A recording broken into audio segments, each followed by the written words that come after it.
जय हिंद। आज के सेशन में हम लोग देखेंगे इतिहास के चैप्टर 2 भारत में राष्ट्रवाद। महात्मा गांधी दक्षिण अफ्रीका से भारत कब लौटे? तो जनवरी 1915 ईस्वी। असहयोग आंदोलन का प्रस्ताव कांग्रेस ने के किस अधिवेशन में पारित हुआ? तो दिसंबर 1920 में नागपुर अधिवेशन में पारित हुआ था असहयोग आंदोलन का प्रस्ताव। कांग्रेस पार्टी के द्वारा प्रत्येक वर्ष किसी न किसी शहर में अधिवेशन होती थी। भारतीय राष्ट्रीय कांग्रेस की स्थापना 1885 ईस्वी में हुआ था। कौन किए थे? ए ओ ह्यूम महोदय के द्वारा। ए ओ ह्यूम। अगला प्रश्न है, गांधी जी ने किस वर्ष बिहार के चंपारण का दौरा किए? तो 1917 ईस्वी में राजकुमार शुक्ल के साथ बिहार के चंपारण इलाके में गए थे और नील की खेती के बारे में जो भी आंदोलन था उसको आगे बढ़ाने का काम किए। असहयोग आंदोलन के दौरान अवध में किसानों का नेतृत्व किसने किया था? तो बाबा रामचंद्र ने। बाबा रामचंद्र के द्वारा किसानों का नेतृत्व किया गया। जालियांवाला बाग हत्याकांड किस वर्ष हुआ था? तो अप्रैल 1919 ईस्वी में। अप्रैल 1919। अगला प्रश्न है, उस सन्यासी का नाम बताइए जो फिजी में एक गिरमिटिया मजदूर थे। गिरमिटिया मजदूर कौन थे? तो बाबा रामचंद्र थे। असम में बागान श्रमिकों पर असहयोग आंदोलन का क्या प्रभाव पड़ा? जब असहयोग आंदोलन शुरू हुआ तो असम में काम कर रहे बागान श्रमिकों के ऊपर क्या प्रभाव पड़ा? तो वे बागानों को छोड़कर वापस घर लौटने की ओर चले। सही जवाब हमारा हो जाएगा सी। अगला प्रश्न है, सरदार वल्लभ भाई पटेल ने किस किसान आंदोलन का नेतृत्व किया था? तो इन्होंने बारदौली आंदोलन का नेतृत्व किया। बारदौली। साइमन कमीशन भारत क्यों आया था? साइमन कमीशन भारत क्यों आया था? तो भारत में संवैधानिक व्यवस्था की कार्यप्रणाली का अध्ययन करने और उसके बारे में सुझाव देने के लिए भारत आए थे। जिसका विरोध कौन किए? तो लाला लाजपत राय। साइमन कमीशन का विरोध कौन किए? लाला लाजपत राय। इसी टाइम लाला लाजपत राय के द्वारा एक नारा दिया गया था कि मेरे ऊपर पड़े एक एक लाठी कील सिद्ध होगा, और बोले थे साइमन कमीशन वापस जाओ। निम्न में से कौन भारत के स्वतंत्रता संग्राम के दौरान गठित स्वराज पार्टी से जुड़े थे? स्वतंत्रता संग्राम के समय स्वराज पार्टी से मोतीलाल नेहरू और CR दास। तो हमारा सही जवाब हो जाएगा option number B, Motilal Nehru और CR दास। मोतीलाल नेहरू कौन थे? जवाहरलाल नेहरू के पिताजी। लखनऊ समझौता किस वर्ष हुआ था? लखनऊ समझौता 1916 ईस्वी में हुआ। भारत में खिलाफत आंदोलन कब और किस देश के शासक के समर्थन में शुरू हुआ था? भारत में खिलाफत आंदोलन कब और किस देश के शासक के समर्थन में शुरू हुआ? तो 1919 में तुर्की के समर्थन से शुरू हुआ था। अगला प्रश्न है, निम्न में से किससे बादशाह खान या सीमांत गांधी के नाम से जाना जाता था? तो खान अब्दुल गफ्फार खान को। खान अब्दुल गफ्फार खान को क्या जाना जाता था? सीमांत गांधी के नाम से। गांधी जी को महात्मा की उपाधि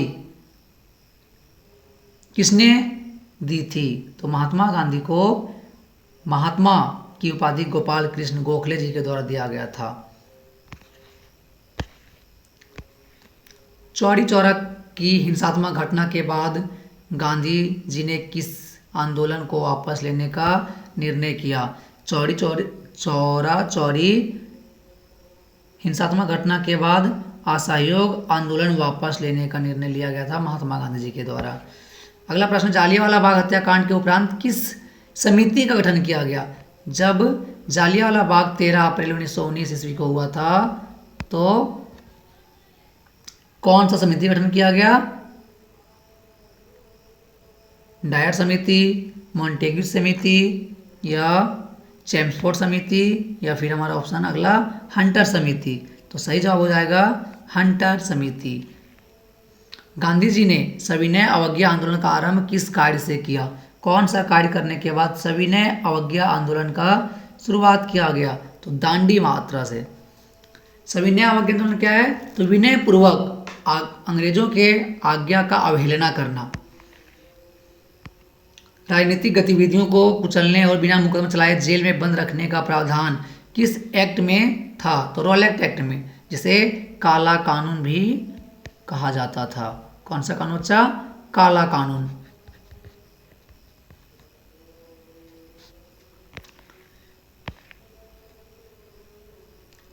गांधी इरविन समझौता कब हुआ था? गांधी और इरविन के बीच में समझौता कब हुआ? 4 मार्च, 5 मार्च, 6 मार्च, 7 मार्च। तो गांधी और इरविन के बीच 5 मार्च 1931 ईस्वी में समझौता हुआ था। आप लोग कमेंट में लिखिएगा कि तीनों गोलमेज सम्मेलन में भाग लेने वाले भारतीय व्यक्ति कौन थे? महात्मा गांधी ने नमक कानून कब भंग किया? महात्मा गांधी जी के द्वारा नमक कानून 6 अप्रैल 1930 ईस्वी को भंग किया गया था। दलितों के लिए अलग निर्वाचन क्षेत्र की मांग किसने की? तो इनमें दलित नेता कौन है हमारे? तो डॉक्टर BR अम्बेडकर साहब ही क्या किए थे? अलग निर्वाचन क्षेत्र की मांग किए। अगला क्वेश्चन है, हिंद स्वराज नामक पुस्तक की रचना किसने की थी? हिंद स्वराज महात्मा गांधी जी के द्वारा लिखा गया है। ऑप्शन नंबर सी, सही जवाब हमारा होगा सी, महात्मा गांधी।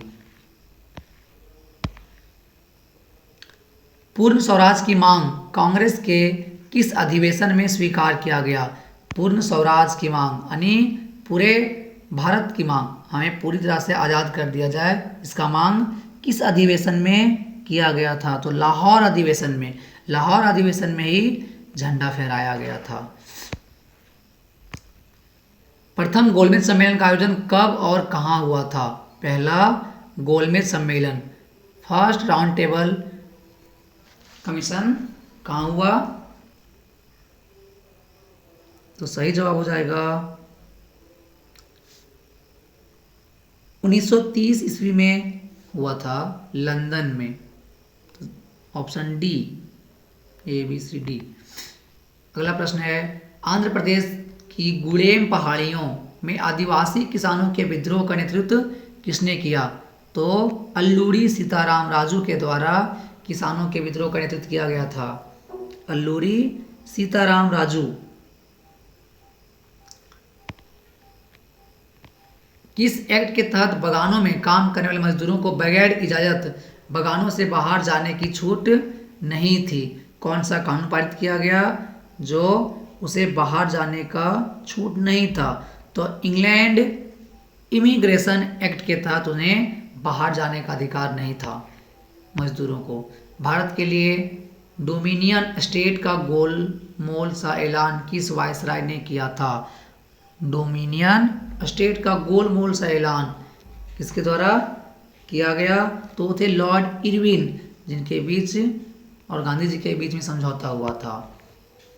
स्वतंत्रता मेरा जन्मसिद्ध अधिकार है और मैं इसे लेकर रहूंगा, यह नारा किसने दिया था? तो बाल गंगाधर तिलक। बाल गंगाधर तिलक के द्वारा यह नारा दिया गया था। आप लोग हमें बताइए कि गरम दल के नेता कौन कौन थे? गरम दल के नेता कौन कौन थे? तो एक ट्रिक है, लाल बाल और पाल।